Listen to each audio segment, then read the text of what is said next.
In that instance, there do need to be some programs, I think, that would definitely benefit, especially younger African Americans. I think that there needs to also, we have to also understand that there has to be a certain level of adaptability.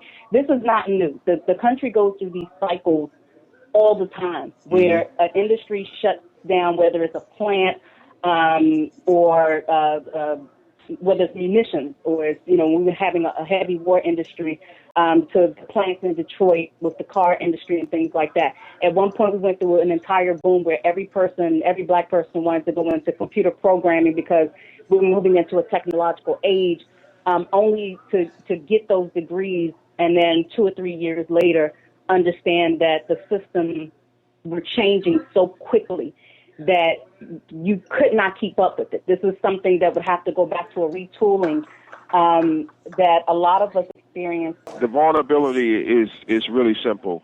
The kids who are in subpar schools get subpar teachers, subpar resources, subpar administrators, but they're expected to do supernatural things. You set a kid up for failure, but you expect them, you already know when they're going in that they're going to fail, but you expect them to do supernatural things. It's impossible.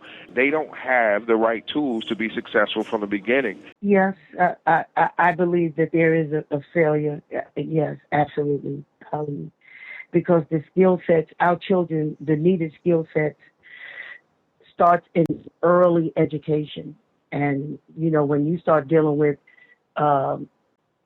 like in Detroit, dilapidated schools and bad environment, where people don't even want to go in themselves. And, when we say government don't give us enough money for education, or we turn around and say, this don't have enough money for that, yes, there is a market failure. I always say that our children and young people will succeed if we give them two things, Randy. That's access and exposure.